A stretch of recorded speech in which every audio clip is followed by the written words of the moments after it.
오늘은 심신증에 대한 얘기를 해드릴 거예요. 우리가 보통 정신질환 그러면은 정신병이라고 부르는 게 있고 신경증이라고 부르는 것들이 있는데 그 또 하나 부류가 오늘 얘기해드린 이제 심신증이라는 분류입니다. 사이코소마틱 디지즈라고 불러요. 사이코, 마음이, 신경이 몸에 영향을 미치고 있는 질환이라는 뜻이고요. 대체로 이런 분들 정말 많습니다. 특히 병원에 좀 많이 찾아다니시는 분들, 여기 와서 안 낫고 저기 가서 안 낫고 여기저기 이제 병원 돌아다니는 분들, 특히 이제 한의원에 찾아오시는 분들 중에서도 상당히 많다고 저는 보고 있어요. 주로 이제 이런 분들은 이래요. 나는 분명히 불편한데 검사를 해봐도 딱히 이상은 없대요. 근데 나는 되게 불편해요. 자, 이럴 때 한 번 정도 이제 의심을 해볼 만한 게 이제 심신증이라는 건데요. 심신증이라는 거는 일단 기본적으로는 스트레스가 기본적인 전제가 돼요. 욕구불만을 근거로 하는 심리적인 긴장 상태가 계기가 돼서 나타나는 다양한 신체 질환인데요. 다양한 내과 질환을 포함해서 여러 과의 질환들을 광범위하게 이제 포함하는 다양한 질환으로 이제 나타나게 됩니다. 일단은 몇 가지 증상들하고 좀 감별을 해봐야 되는데요. 우리가 신경증이라는 게 있어요. 신경증이라는 건 뭐 우울증이나 불안장애나 이런 것들을 얘기를 하는데 주로는 이제 정신 증상 위주고 신체적인 어떤 기질적인 병변은 기질적인 이상은 없습니다. 이런 경우에. 근데 심신증은 정신질환, 어떤 스트레스로 인해서 발생되긴 했는데 증상은 신체 증상 위주예요. 근데 기질적인 이상까지도 동반이 됩니다. 검사를 해보면 뭐 위가 헐어 있다든지 아니면 실제로 몸에 염증 수치가 자꾸 높아진다든지 이렇게 되고요. 신경증 중에 하나인 히스테리도 몸의 증상들이 나타나요. 근데 히스테리 같은 경우에는 주로 감각신경이나 아니면 운동신경 쪽에 문제가 나타나서 좀 아프거나 저리거나 뭐 힘이 없거나 무디거나 이런 식으로 이제 증상이 나타나는 반면에 심신증은 자율신경기능 쪽으로 문제가 나타납니다. 자율신경에 의해서 뭐 심장이 너무 두근거린다든지 아니면은 뭐 좀 소화가 너무 안 된다든지 가스가 너무 찬다든지 이런 식으로 이제 증상이 더 많이 나타나고요. 심신증은 신체 증상이 발현되면서도 좀 심리적인 불안도 같이 동반이 되지만은 히스테리 같은 경우에는 몸의 증상이 어떤 그런 마음의 증상을 대신하기 때문에 몸의 증상이 나타나면서 심리적인 불안은 그대로 이제 소실되는 그런 차이점이 있고요.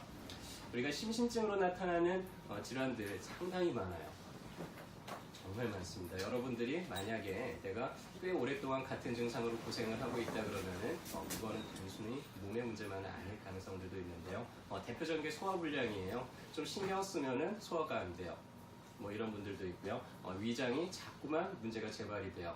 궤양이 자꾸 생기기도 하고요. 암도 최근에는 어떤 심리적인 문제로 인해서 나타난다는 견해들이 좀 많이 증가하고 있는 편인데 실제로 이제 암 환자분들의 스토리를 들어보면요, 대체적으로 발생될 당시에 뭔가 가슴에 응어리질 만한 그런 뭐 모란일이나 감정적인 그런 손상이 있었던 경우들이 상당히 많기 때문에 그러는 것 같습니다.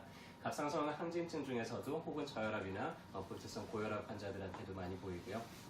혈신증 중에서 실제로 관상동맥에 어떤 뭐 콜레스테롤이 껴있거나 이런 동맥경화가 없이 나타나는 협신증, 이형협신증이라고 하는 게 있는데 그런 경우에도 심신증하고 관계가 있고요. 조금 이렇게 스트레스 받으면 천식, 기침을 좀 자주 하는, 불편할 때마다 기침을 하는 그런 기관지 천식도 관계가 되고 편두통도 대부분 좀 그런 거랑 관계가 되고요. 뭐 원형 탈모라든지 자가면역 질환을 앓고 있는 뭐 류마티스라든지 뭐 이런 경피증이라든지 이런 자가면역 질환을 앓고 있는 분들도 대체적으로 별다른 스토리 없이 병이 발병하는 경우들은 없어요. 대부분 이런 분들 이렇게 진찰을 하다 보면 당시에 뭐 극도의 스트레스를 경험을 하면서 이렇게 발병이 되는 경우들이 많고요.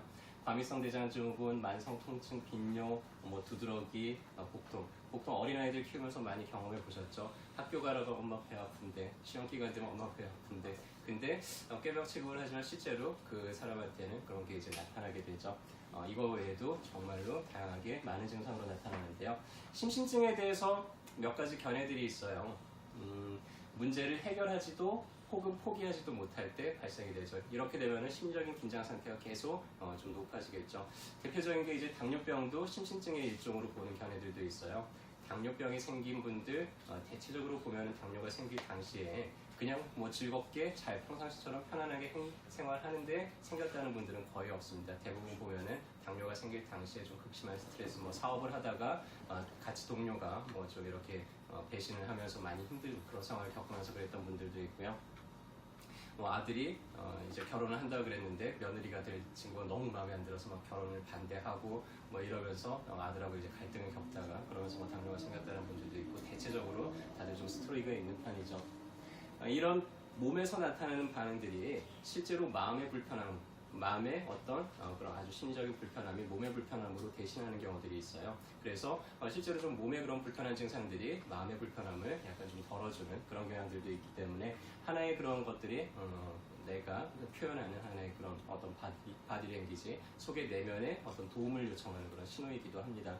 내가 그 사람한테 직접 난 너무 힘드니까 도와줘라고 하는 게 자존심이 상해요. 근데 몸에서 이제 그런 증상들이 대신 그걸 표현을 해주는 거죠. 난 너무 힘드니까 너무 힘들구나, 내가 좀 도와줘야 되겠구나라는 거를 자연스럽게 이제 유도를 하기도 하고요. 그래서 주변에 어떤 그런 내가 직접 어떤 체면상 말하지 못하는 것들을 그렇게 주의를 끄는 하나의 수단으로 나타나기도 하고요. 좀 나이 드신 분들 중에서 많아요. 나이 드신 분들, 내가 체력이 좋을 때는 그럴 때는 아이들이 말을 하나도 안 들어. 근데 내가 아프기 시작하니까 아이들이 이제 효자가 되고 효녀가 되고 이렇게 변해갈 때 그때 그런 분들의 그런 불편한 증상들은 또 상당히 안 낫기도 합니다. 어떤 경우에는 이런 심신증이 자기 보호를 하거나 책임을 회피하는 수단으로 쓰이기도 해요.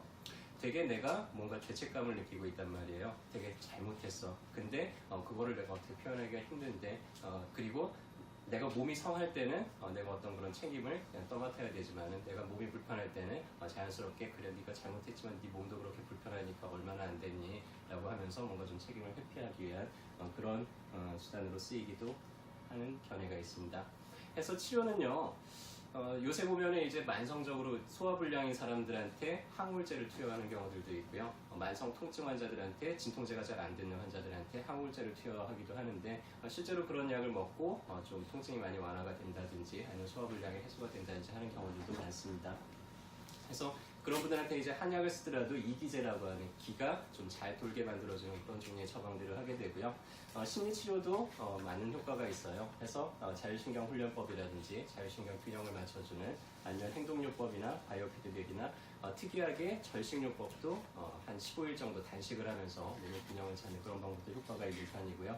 초면요법으로 그 사람 내면에 무의식에 이렇게 암시를 주면서 그런 증상들을 해소하는 것도 상당히 효과적인 치료가 되기도 합니다. 한약에서는 이런 거를 다 기의 범주로 체크를 하고요. 기병이라고 얘기를 합니다. 몸의 병이 아니라 그 사람의 기의 흐름에 나타나는 문제라고 보는데요.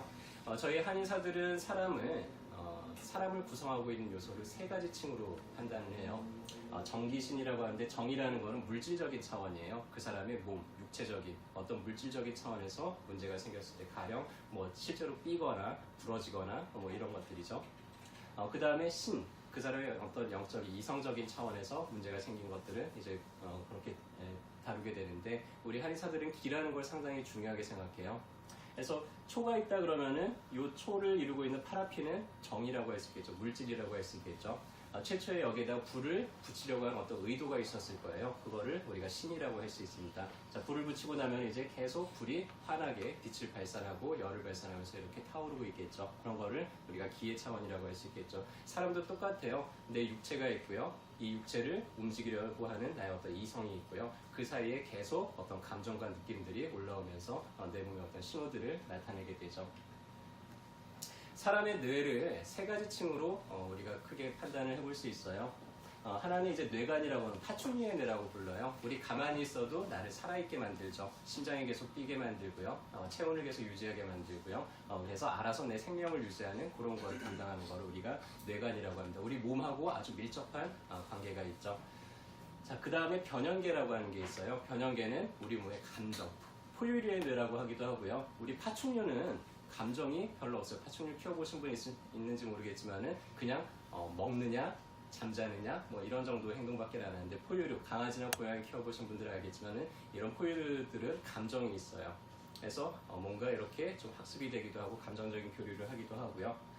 그리고 그 다음에 영장류에만 발달이 되어 있는 대뇌 피질이 있습니다. 뇌 피질에서 학습하고 기억하고 그 다음에 그것들을 판단하고 새로운 것들을 창조하고 이런 것들을 이제 담당을 하게 되죠. 그래서 이 세 가지 차원의 것들이 조화를 잘 이루는 게 중요하고요. 이게 서로 영향을 미치게 돼 있어요. 그래서 내 몸에 나타나는 문제들이 내 어떤 사고적인 것들로 인해서 나타나기도 하고요. 그 다음에 이런 감정 반응으로 인해서 내 몸의 문제들이 나타나게 될 수도 있습니다. 그래서 결국에는 이 기라는 거는 우리 한약에서 감정, 기분이에요. 내 기분이 잘 조절이 되고 그리고 이 감정은 수시로 변하게 됩니다.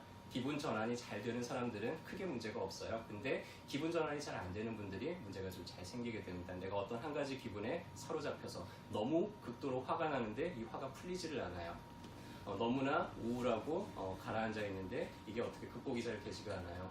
어떤 특정 상황만 되면은 너무나 두렵고 무서운데 이게 자꾸만 떠올라서 극복이 잘 되지가 않아요. 그럴 때 이 기의 흐름이 멈추게 되고 우리 몸에 마음에 문제가 생기게 되죠.